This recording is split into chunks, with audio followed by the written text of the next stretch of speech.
Oh, such gorgeous violin playing. This is the music of Dvorak. He's violin concerto in A minor. It's an interesting recording with young Ignaz Perlman playing the solo there. I loved it. Oh, it's marvellous, isn't it? Just such beautiful, expansive music.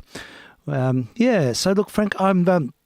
It's good to catch up, but I'm not going to be around for long. Okay. Very short time. In fact, I misread the diary, and tonight we're heading off very soon. And I've got my dinner in front of me. I thought I'd just chime in and say a quick hi. And thanks for that. Yeah, no worries. I'm recovering from the dance studio, so yes, it was very therapeutic for me. Yes. So can you report on the sound system? Nothing much to report. It was as expected. Yes. The kids were wonderful. Fabulous. And everyone said how good they looked. Oh, that's marvellous. That's really good to hear. They're doing a number tonight. They're actually going to do The Wizard of Oz, all the music from The Wizard of Oz. Are they? Really? A special feature? Hey. Dancing and singing, but I'll get a recording of that. Yeah, of course you'll. Yeah. Oh, that's good. Yeah. Oh, it sounds like it was I hope it wasn't too warm in the venue. It was air conditioned and it was good. It was good. And I hope it wasn't noisy air conditioning because that can be. No, it was quiet, and one of the highlights was at halftime you could get choc tops. So that was look, that's certainly a bonus. It was a big bonus. Yes. Oh, that's really good. Anyway, I came home and we found a lovely Bach cantata on an ABC Baroque program. Fabulous. Oh, that would have been so therapeutic. We're fully recovered. Yes, that's a good way to re-equalise after getting the wall of sound in a big venue. Loud, Steve. Yeah, they do it. You have to do that. I know, it's too loud. It doesn't need to be that loud. It does not. We just don't need it. We've sort of it's a part of our sort of frantic, modern age. Everything is sort of in your face, loud, wall of sound. Too loud, I know. It spoils it. I get to a point where it's fingers in the ears. Yeah, I totally understand that. I really do. And I'm overstimmed a lot in rehearsals and in venues and with school groups, and I'm less and less tolerant of that, to be honest. I know, that's good. Yeah. But as I get older, I'm less tolerant of it. Yeah, look, it's an interesting one. And there's a lot of subtlety in musical space and in quiet performances. There's so much air around the performance. There's so much. It just gives you scope to be and more expressive. Yeah, totally it does. And also there's a lot of the room. It's a lot to be. It's one thing people sort of. I think we're sort of lost in the experience is the ambience of the room, the sense of space around the performers. I think that's right. Yeah, it's interesting. I think they were much better at exploiting spaces than even centuries ago. Yeah. This is acoustics of churches, etc. Yeah, I tell you what, I'm playing in a small orchestra in the recital centre coming up. Oh, wow. Look, the Young Voices, which is the choir, two of my daughters are in, in fact, three of them actually, because Olivia's in the adult version of the choir. Oh, wow. And they're giving a very big concert at the recital centre on the 8th of December, and there's a string orchestra. And I'm in it. Boy, so I've got to start practicing. That's superb. Yeah, they're doing the first movement of Carmina Burana, and a whole range of things. So it's going to be a pretty amazing experience. Hey. Yay! So I'm looking forward to. A good venue to get I'm a bit nervous about Carmina Burana because the opening it's got like 2 pages of the same mosaic motive. It just goes over and over and over and over again. The hypnotic thing. And the things that's so easy to lose your place. Yeah. And I've played it twice before, and I'm just terrified of losing it because it suddenly changes texture. And I think you can sort of, if you have enough rehearsal, by ear when it changes, and that's okay. But you can't be seen to, can't make a mistake. And I can see what you mean. Yeah, so you get sort of caught up in it. Yeah, that's right. And then suddenly, the texture changes, and you don't want to be still doing the mosaics. Ready for it. Yeah, this is it. So I will have to practice with the recording, I think. Yeah. Yeah. Okay. Well, now I won't hold you up. That's okay. I'm here until 5:30. I've got 10 minutes, so I thought I'd just sort of touch base, catch up with you, and I'm glad that the dance thing went well, and so tonight, that's great. And tonight, I don't even know what we're seeing. It's something to do with the AYO, and we're given tickets for it, and it's at the Malt House. And I'll report on it tomorrow. Kate's got it all organised, but she suddenly reminded me that we're doing that tonight, and we're getting the 10 to 6 trains. So it suddenly threw me out of sync a little. Subgroup of AYO called, I think it's called Momentum. Yes, I think this is what it might be. It's like a subset. They're doing some kind of, I think it may be that Holly's in it. I'm not sure. Mm-hmm. I'll look at the program. I'll be interested to know. Is there any fiddles in it? Yeah, absolutely. I'll check that. And it's featuring a percussionist. Claire Edwards. Yes, Claire Edwards. That's right. Yes, she's the performer. She's the main. She's directing it. Yes, that's right. I heard a preview yesterday on the ABC. Okay, well there we go. It's very good. I think they're going to do a new work. Oh, fabulous. All right. Well, I'll look forward to that. I'll be there. So I'll be able to report on it tomorrow. Most interesting. Yeah, it should be good. So, that's what's happening. And so I've had an easy morning, but a busy afternoon doing corrections in the caravan in the stifling heat. And but this morning I was doing gramophone stuff because that's the flavour of the month for me at the moment. Oh, yeah. I have these sort of, micro obsessions and then I move into another one. But the gramophone is the thing. And I was playing outside and using the HMV 101, which is the gramophone I got when I was 10. And that's my favourite, really. Yeah. And, I had the one I had got when I was 10. Right. Anyway, carry on. Oh, no, it's just great. It's a great sound. Oh. And I was making little sort of snippets for Instagram, and my kids have got me on Instagram, and I've got a bit of a following of little gramophonic moments. Yeah. And I played a couple of records of sort of social interest, but I played this one. I'd forgotten I had this. This is probably one of the rarer records I've got here. It's if it was in really good condition, it would be quite outstandingly rare, but I think Jamie's probably got a better copy, and there's a few other Australian collectors have got better copies of it, so that's good for posterity. But it is a recording made in Melbourne in Bourke Street in the Vocalion Studios in 1928, and it features Jan Rabini, who is a violinist out here, and he had a symphonic sort of syncopated ensemble. But the funny thing about this record, I don't know who the vocalist is. Chris will know. But it's just so quintessentially Australian, old world Australian. It's marvellous. It just really captures that spirit from A Lost Time. And, he sings this tune and you think, my goodness me, this is the Australian accent as it was in 1928. Oh, wow. So, yeah, you have to hear this. It's good. It's worth it. Would love to hear It's good fun. So we'll hear Jan Rabini and his dance orchestra on a Vocalion broadcast disc from 1928, I think. It's quite early, and it was a big hit at that time. You're the cream in my coffee. Oh, lovely. The cream in my coffee.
You're the cream in my coffee, you're the salt in my stew.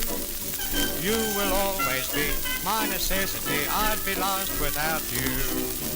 You're the starch in my collar, you're the lace in my shoe. You will always be my necessity, I'd be lost without you. Most men tell dovetails, and each phrase dovetails. You've heard each known way, this way is my own way. You're the sail of my longboat, you're the captain and crew. You will always be my necessity. I'd be lost without you.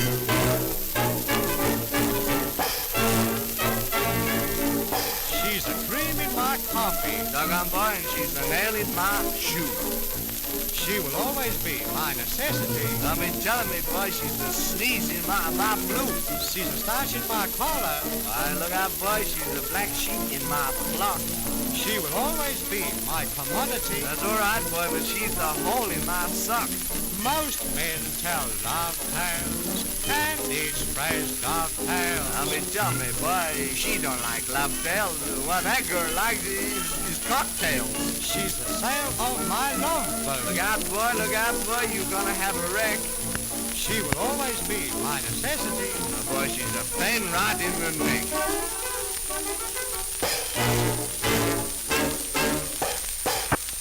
There we go. Oh, terrific. Isn't it wonderful? So I've got my mouth full of food. You're right. Just keep eating. Let's go have my dinner. But just fascinating. Something really intrigues me about that record. Two things. Obviously the vocalist, but there's a trumpet obligato playing behind the vocalist. Yeah. Is really good. I know. Now, I've listened to it about 3 times this morning when I was making this little recording for Instagram. That trumpet player, he's really on spec. Now, this is recorded in Melbourne, so how was he developing his craft? Where did he come from? There wasn't a lot of jazz influence that far back. No way, that's right. Not certainly out here. Not here, no. So it would have all been derived from the Single Gramophone records. Recordings, yeah. So It was. it's possibly Benny Featherston, but I'm not sure if he played trumpet or sax. I'll have to talk to Chris because there's a backstory to that of interest. And also the saxophone player was also playing with a really good feel for the style Certainly was. at the end. So there's a couple of tangents to that interesting record made in Melbourne back in the day. So, yeah, I thought that was an interesting one, just as an example of the Australian accent, because he's singing with such vernacular, isn't he? He's got all the Lovely stuff. no, it's just got the diphthong and everything. He's not trying to be American, which No. which is so wonderful. Another example of early Australia, not quite that accent, Yeah. that I love, Yeah. is early Peter Dawson recording. Now there's a topic. We'll have to underscore that one. Please, can we do that sometime? Yes, we I can. heard him the other day singing Waltzing Matilda. It was right. the best Waltzing Matilda I've ever heard. Fabulous. We can play lots of Peter Dawson. I've even got Peter Dawson's cylinders here. Oh, wow. Yeah, look, he was so prolific. He was recording continuously from the early 1900s right up into the 60s. Really? There's recordings of Peter Dawson in his 80s, I think, or 70s, and he still had fine voice. And there are sort of like modern era recordings of Peter Dawson. I really like Peter Dawson. Yeah, so we'll have to sort of examine his. Thanks for that, because that's a really good topic. I've written it down, and thank you. Yes, but he kept his Australianness, didn't he? Yeah. He didn't sing with any funny accent. No, he didn't. He didn't sort of He become. leaned into it, you know. He gave it all he had. Yeah, he certainly did. Now, I haven't got very long. I've got to go in a sec, so I'm going to play one more, and this will be our final, and then I should be able to make, because I've worked this afternoon on all my corrections, I should be able to get to the Rosebud Hamfest tomorrow. Excellent. So I should be able to report on social happenings. I should. I think Mr. Stew's going to be there, and hopefully a few others. I'd look forward to catching up with people. Of course, for me. Yes, I will. Any of the missions people. Yeah, so that's on the cards. I've just got to make sure I get up early enough because it's a bit of a drive. But yes, I'm planning to go to that. And anyhow, to finish off, I'll play another recording I popped up on Instagram, just with a provocation, just as a prompt that this record was certainly censored, and this is a very well-worn copy because it was only available. It wasn't released until I think it was about a decade after it was recorded, and even then it was sold under the counter. And you'll know it was a huge hit actually when it did eventually come out. It's Harry Roy and the orchestra, and She Had to Go and Lose It at the Astor. Oh, yeah. It's classic stuff. Lose it at the end. Yes. So we'll play this as our final. And vk3sl. Yeah, and vk3sl. So thank you, folks, for our very short programs. Just a touch base, really, and we should be back with full force and gusto tomorrow. So it's all happening. All right, thanks, Frank. Thanks, Steve. Have a great night. Yes, look forward to it. Catch you soon. Thanks, listeners. Until soon.